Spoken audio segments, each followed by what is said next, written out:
Hi there. I'm going to run through a couple of the skills that you'll need for this class using D2L. So the first one, we're on the course home page of our class's site, and this will work for any of your courses. Right now, Tegrity is working a little bit differently than it has in the past, so depending on what version of D2L you're using, you might have the Tegrity link up here after class list. Right now our Tegrity link is on the course home page over here on the right. So I'm going to click on the Tegrity home page or Tegrity page. It's going to pop up Tegrity. It popped up a couple of windows. You may have to, as you're doing this, it may have stalled out on a couple of those steps, and there may have been a yellow bar that ran across the top here. You'd have to right click that with your mouse and accept it. I think it's allow the pop-up to work or allow it to be active. If it's active X, you'll just allow it or not block it. You'll have to go through that yellow bar up there and go through those steps. And once you've done that, you may have to do that twice.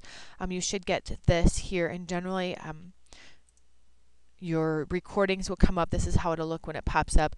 You can see all of the recordings that have been posted so far in this class, and in this case they're in chronological order starting from the earliest one on up. These little icons over here means that you can download it, so that you can download it right to your computer and you don't have to be on the internet when to view it. So let's say, for example, you don't have internet at home. You can bring your laptop to like campus or somewhere else where you have internet access, download all of your videos, and take your laptop back home or wherever else, to the beach or who knows wherever else, and watch them there without internet access. So what you'll do then is you'll just click on the actual link of the video that you want to watch. So I'll just click on that one, and it pops up here. I'm not sure when I record these how it determines where to put in little breaks, but this long recording, it's 34 minutes, it says that right up here. 34-minute long recording has been broken up into it looks like several different sections here, 18 different parts. And that's kind of nice because you can start and stop at any different point, or you can go back to a point that was maybe particularly confusing and rewatch it a couple of times. But if you want to just start at the beginning, you can click on the first one. You can see it's starting to work here at the bottom. Pretty soon the video will pull up.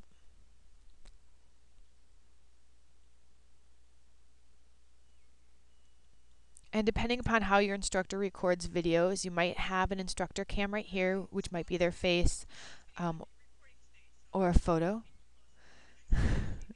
So there I am in front of our smartboard and a blank screen, and this blank screen is actually copied right here.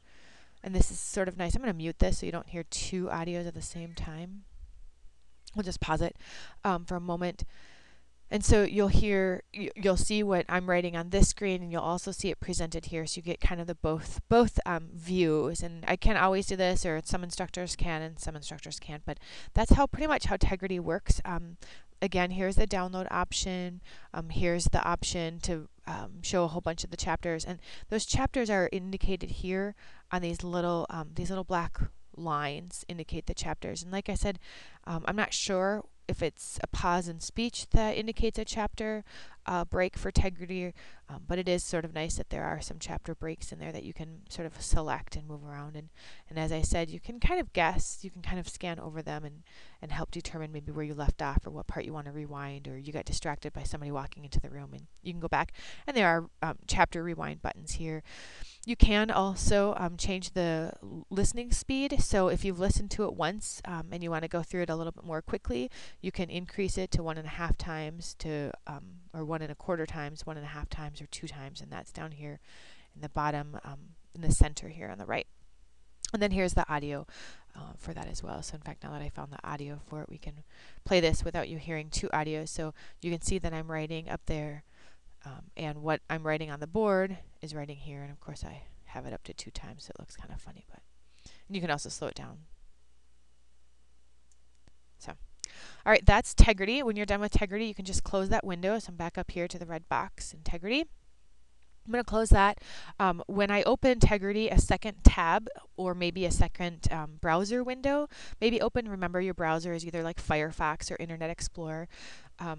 So a second browser window may have opened. It says pop-up blocker message. I'm just going to close that one with that little box right here. If I closed that one, it would have closed everything in this particular browser window. Okay, so that's integrity.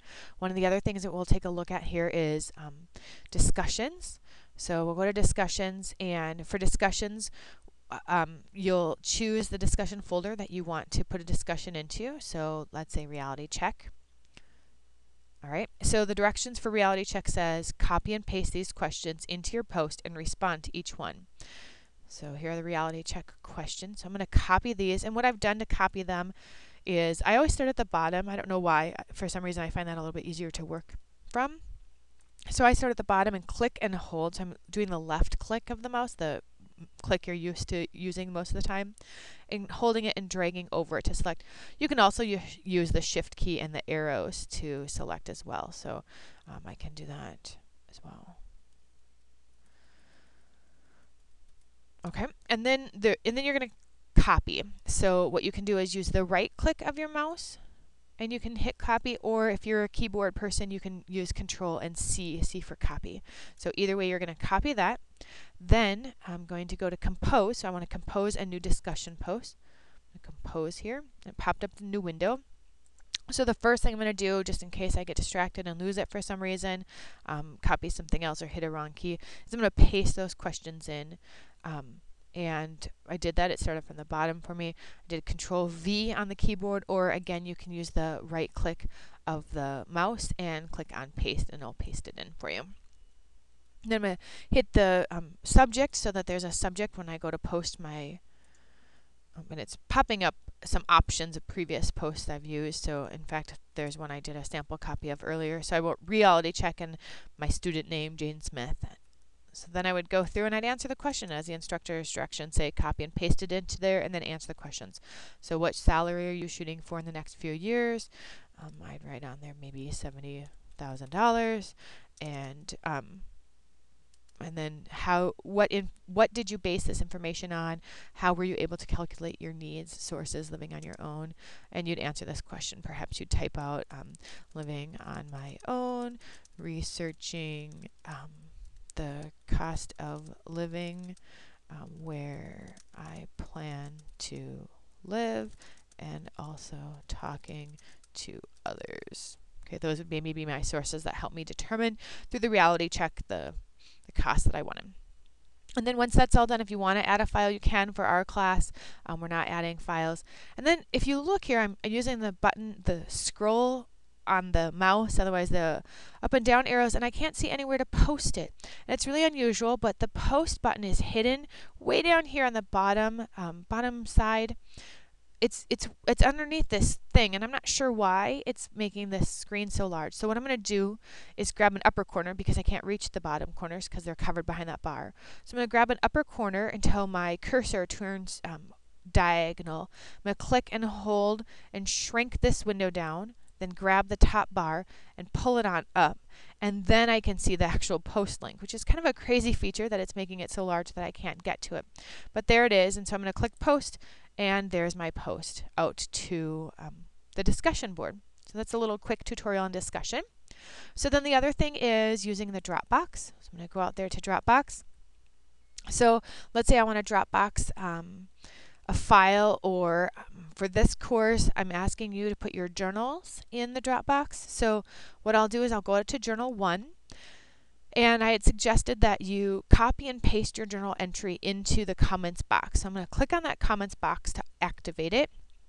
Now let's say that I've been working on and typing up my journals. So I'm going to open up my file, because you should always save all of your work, so it's saved to a file. I'm going to open up my journal file, and let's say that I've answered this first journal, and I'm just going to, let's just imagine with me here for a moment that this is my answer to my first journal. So again, I'm going to copy it, and I can use my keyboard, my shift and my arrow, or click and hold over it, drag over that information to copy it. And again, my keyboard, Control C, or the right click of my mouse and copy. All right, either way works. I'm going to go back out to my browser. I'm using Firefox. You can see that little fox wrapped around the earth, I presume, down there. So I went back to there. I'm back on my comment screen. I can use my keyboard, Control V for paste, or else the right click of the mouse and click paste. And if I do it, it's going to paste in twice. And I got rid of it real quickly by hitting Control Z for undo. On your keyboard, if you're not used to using your keyboard, the Z, X, C, and V, those 4 keys, right down there at the bottom near the Control key, are often those keys that you'll use for some keyboard shortcuts.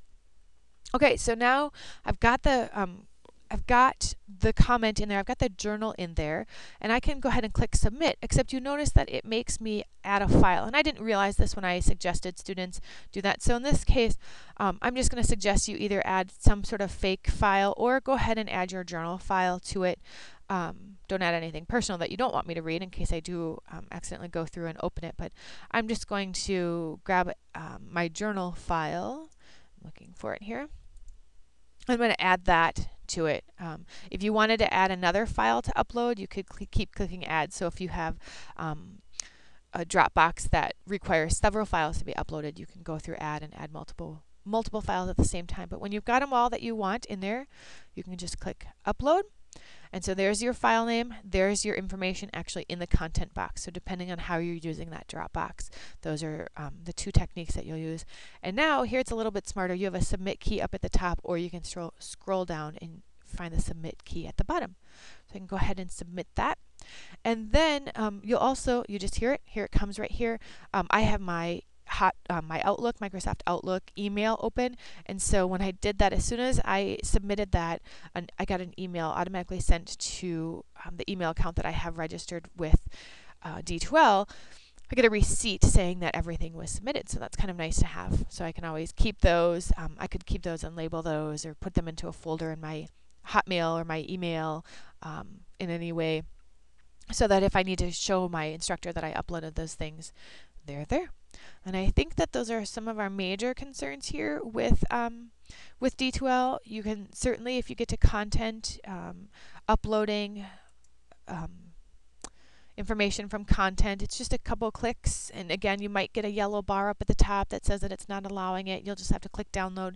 Sometimes that kicks you all the way to the beginning and you have to go through it twice, and just be patient going through that. I think they're trying to update some of those glitches, but then you can either save it, and if you do the save file, then you'll know where it's saved. If you go open with, it's going to be saved in a temporary file somewhere hidden on your computer. But if you want to know where it's saved to, you could do that. If you open it, you can always do a save as. So I'm just going to pull that up.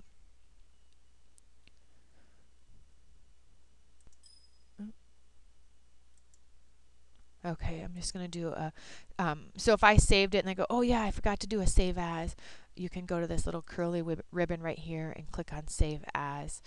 You don't have to choose one of those bars over there, and I can choose where I want to save it to. I want to save it to my documents here, and maybe I have a folder for this particular class, and I could save it to that.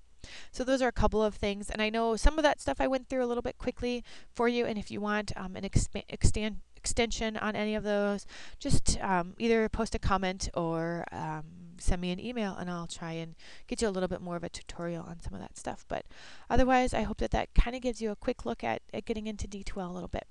Thank you.